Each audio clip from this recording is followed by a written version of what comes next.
Drone Police by Vaughn. Chapter 1.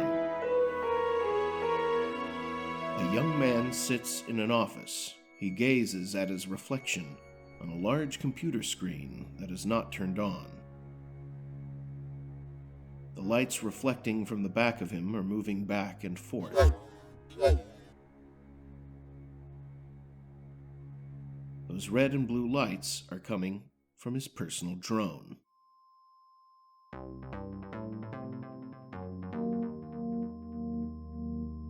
The drone hovers, providing a visual image of its surroundings through a video feed that is sent to Patrick Harvey, drone police officer's visor.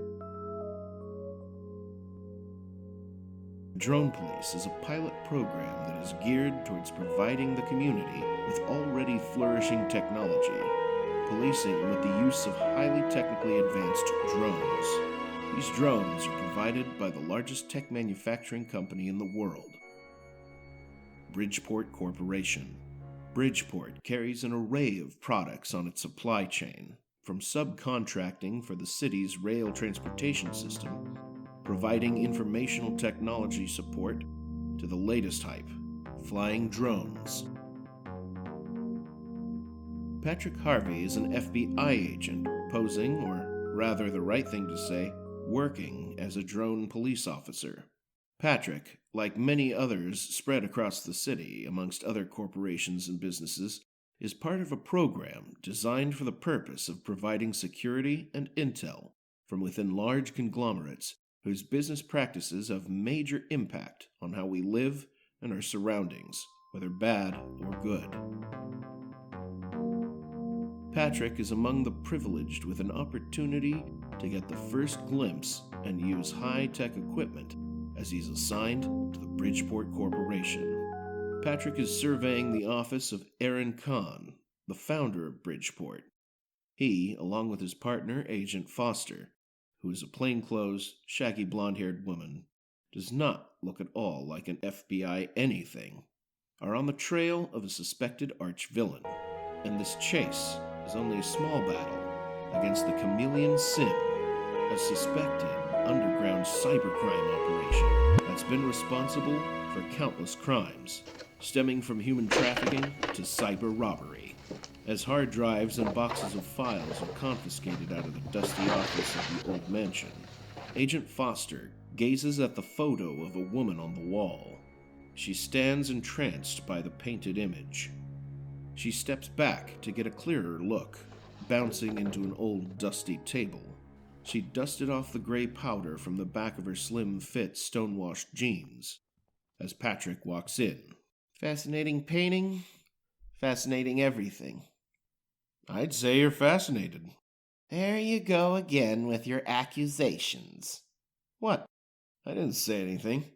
The guy is filthy rich and quite regal, if you ask me. Let's focus on Ali Singh, shall we? Patrick and Agent Foster are on the trail of Ali Singh, Aaron Kahn's right-hand man that went rogue, and throughout the chase, Agent Foster has been interacting with Mr. Kahn as part of an ongoing investigation pertaining to the Chameleon Sim, a cyber criminal.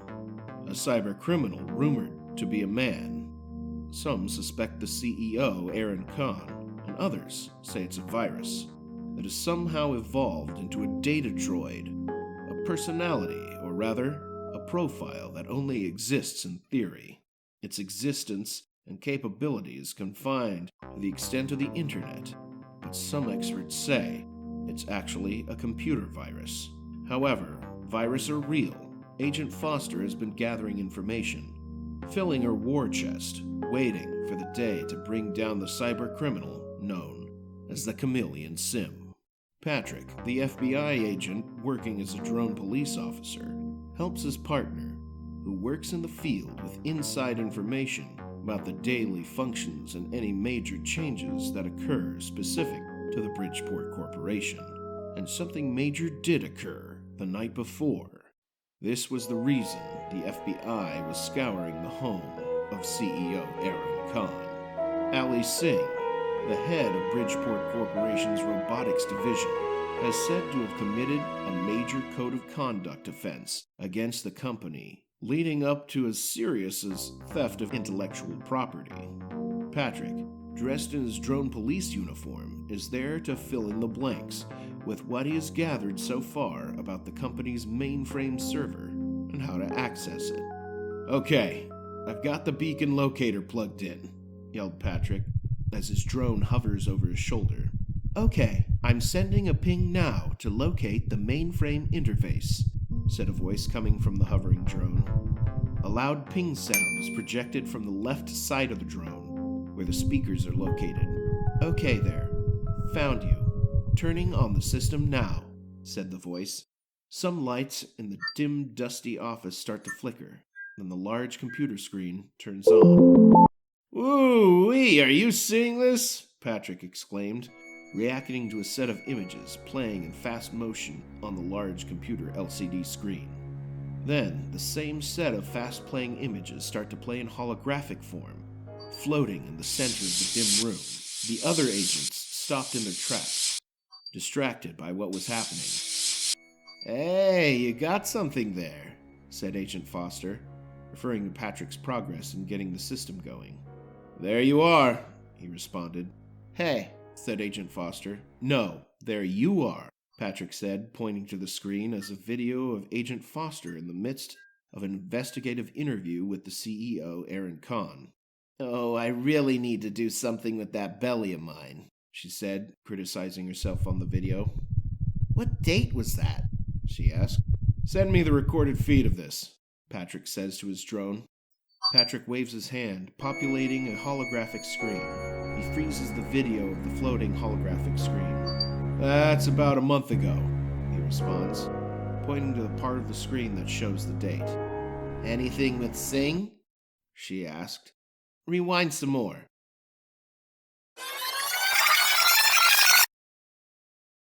3 months earlier. A small office building stands amongst a set of suburban houses. Inside the small office building are a set of holographic computer screens.